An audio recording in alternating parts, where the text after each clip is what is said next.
महाराष्ट्र ही संतांची भूमी आहे. या संतांपैकी एक संत म्हणजे तुकाराम महाराज होय. संत तुकाराम महाराज यांच्या अभंगामधून आपण नेहमीच प्रेरणा घेत असतो.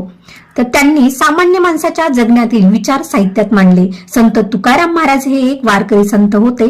त्यांचा जन्म देहू गावात झाला. संत तुकाराम महाराज यांना जगद्गुरू म्हणून ओळखले जाते. परंतु तुकाराम बीज म्हणजे नेमकं काय, तसेच तुकाराम महाराजांनी ज्या नांदुरकीच्या वृक्षाखाली पांडुरंगाचे नामस्मरण केलं त्या नांदुरकीच्या वृक्षाचे वैशिष्ट्य, महत्व काय हे सर्व जाणून घेऊया. तर मंडळी, प्रथम तुकाराम बीज म्हणजे नेमकं काय आहे ते पाहूया.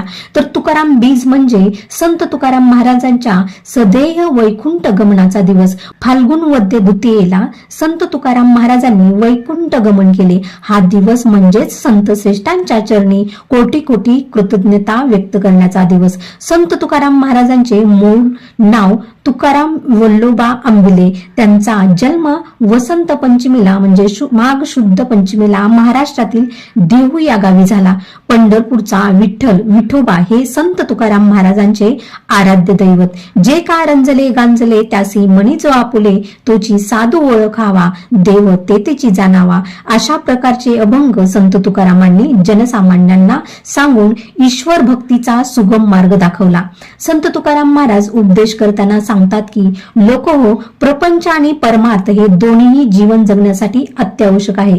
प्रपंच नसला तर परमार्थ होत नाही आणि परमार्थ नसला तर प्रपंच नीट करता येत नाही. प्रपंच करूनी परमार्थ साधावा, वाचे अळवावा पांडुरंग. तर मंडळी, आता आपण पाहणार आहोत की नांदुरकीच्या झाडाचं महत्व काय आहे ते. व्हिडिओ शेवटपर्यंत पहा. तर देहूला संत तुकाराम महाराज जिथून वैकुंठाला गेले त्या स्थानावर नांदुरकीचे एक झाड आहे. तुकाराम बीजेला बरोबर दुपारी 12:02 तुकाराम महाराज वैकुंठाला गेले त्यावेळी हा नांदुरकीचा वृक्ष प्रत्यक्ष हलतो असे सांगितले जाते. जगद्गुरू संत तुकाराम महाराज हे सदैव हरिनामात गाडलेले असायचे. होळीनंतर तुकाराम बीज हा दिवस येतो. याच दिवशी तुकाराम महाराज हे नांदुरकी वृक्षाच्या छायेखाली बसून ध्यानस्थ बसून सदैव वैकुंठ धामाला गेले. वैकुंठ धाम म्हणजे साक्षात श्रीहरी भगवान विष्णू यांचे धाम. जगद्गुरू तुकाराम महाराज यांच्या नावातच राम आहे.